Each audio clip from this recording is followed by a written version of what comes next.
Mr. Alex Miller, Sheffield Wednesday reporter at the Sheffield Star. Welcome. Thanks for joining. No, thank you. An absolute pleasure. We've not done anything yet. It might not be. You never know. It Well, could be I'm awful. about to be talking about Sheffield Wednesday, so there's a fair chance it won't be. But yeah. Perfect segue. Perfect segue. Because obviously we're going to chat about Harry Amass, who's joined Sheffield Wednesday on loan for this season. But there's so much context around everything that's going on at Hillsborough. I mean, take it away. Really, tell everyone how was your summer. Yeah, it's been a long summer for Sheffield Wednesday, and for all the wrong reasons. Sadly, I'm sure some of your viewers will have seen sort of snapshot headlines on the struggles there. Wednesday, obviously a big club. You know, some of your readers will remember them in the Premier League with Chris Waddle and David Hurst and John Sheridan and all these sort of players from the good days. And yeah, Wednesday couldn't be much further from that at the minute. And An owner that is not funding the club anymore. An exodus of players walked away this summer from their contracts on the basis that they haven't been paid on time for 2 months consecutively. Staff at the club are sort of being part paid on payday. And it's gone on for the last 7 months. There's been payment issues at Sheffield Wednesday in 5 of the last 7 months, and no real end in sight in terms of a takeover. There are people interested in buying Sheffield Wednesday, as you'd expect for a club of that size. But the takeover process and the sort of money that Depon Chansiri is um, understood to be holding out for, um, things don't really align. So Wednesday in a state of limbo. Points deduction on its way. There's sort of proceedings ongoing with the EFL on that front. And as you viewers may well have seen, protests from supporters. There was a good number that were on the pitch on Saturday for the game against Coventry City, and we've seen that sort of throughout the early stages of this season. So off the field, yeah, all fairly miserable, and one of those horrible cases that you see at clubs elsewhere, and you hope it never happens to the club that you support or you cover. But certainly after warning signs, I guess, over the last few years, this is the summer where it's really come to a head, and yeah, all fairly miserable on the pitch. They've shown some fight. They're not bottom of the championship. I think most championship commentators would have Wednesday rock bottom at this stage and potentially not having won a game. They have done that. There's another club in Sheffield that is bottom of the championship, which is offering some solace to Wednesday fans, but I fear that'll be short lived. And um, Harry Amass, who obviously we're here to speak to today, is one player that's proven a little bit of a silver lining. People are enjoying watching him. Right, obviously, because with all the context that you've given there, it's quite understandable that eyebrows were raised when he was sent on loan to Hillsborough. Not sent on loan, but when the move materialised. So obviously Johnny Evans has come in as loans manager. This was one of his first high-profile decisions. So there was an awful lot of skepticism on how it would work, but how has it gone? So, once the whistle goes. Yeah, no, he's looked good. People are impressed with him. He's obviously a very talented player going forward. He's played in. There was a slight change in system in terms of back four to a back five. I think he looks a little bit more comfortable as a wing back.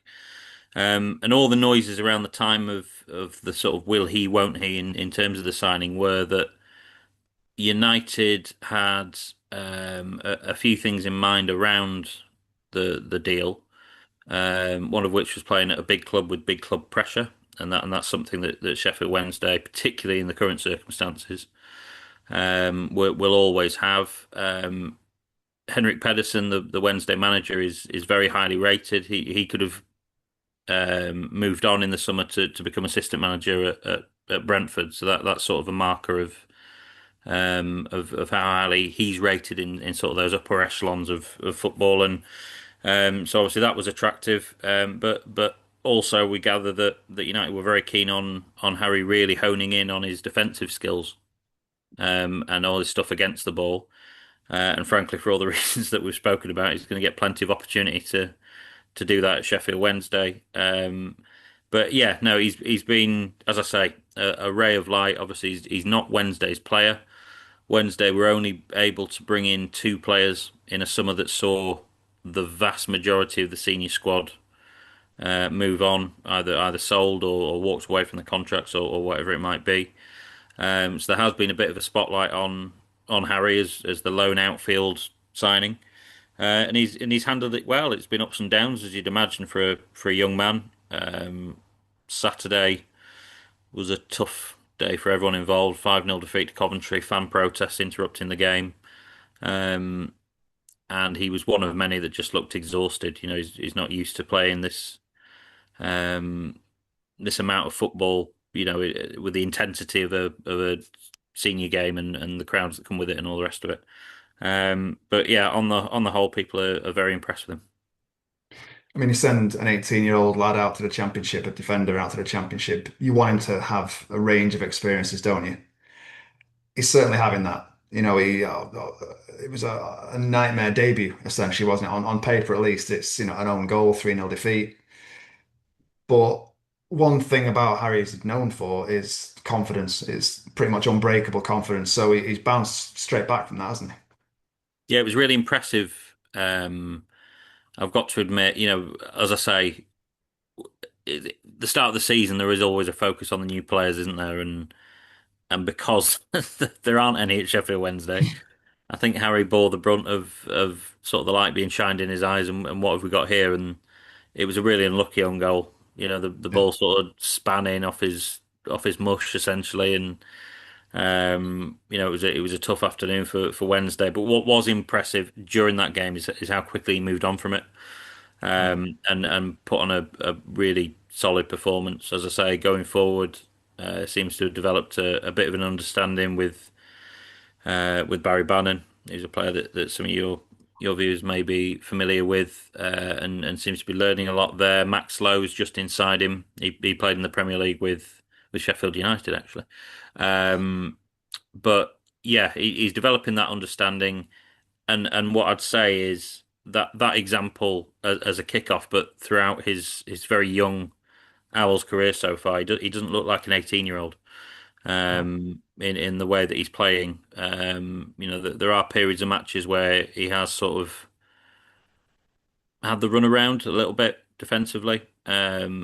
But frankly, the whole team has. There have been some really tough periods in this season so far. So he's certainly given a good account of himself and all those things that I think United wanted to expose him to. He seems to be handling quite well. And obviously, it's early days, small sample size. I think it's only 5 appearances. But are you seeing any improvement on the defensive side that obviously United were keen on him honing? Yeah, up until Saturday, this may well have been a different conversation. He was one of a few. Wednesday's situation is that the squad is so small.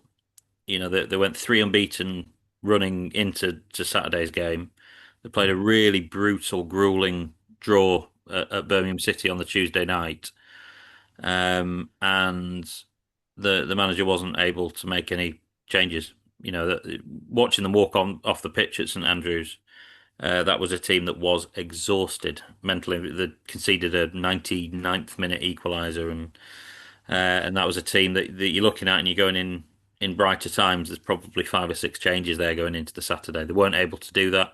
So Harry was one of those that frankly looked knackered. And he's up against some very, very good players. I'd recency bias and all the rest of it. I wouldn't be surprised at all if Coventry went on and won the championship this year. They've got um, a real glut of good attacking players, and they blew Wednesday away. So, yeah, a couple of games sort of accepted. Yeah, I think so. He's as I say, developing relationships with those around him, which can help. And he's had a couple of, I forget the game now. Should have done my research before I came on. But there was a game where, in particular, that he looked really good. It might be the QPR draw at home. looked really excellent defensively and kept some tricky customers quiet. So, as ever with young players, it's that consistency and getting that going. But hopefully over the course of a 46 game championship season, he'll be able to do that by the end of the campaign. Perfect. And obviously the wing back is defensive and offensive.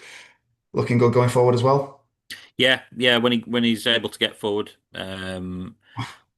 it's that's the fact of the matter. But it does sort of really push home and the manager's spoken about this. When you do get those opportunities in the final third or to build an attack, it makes them all the more important.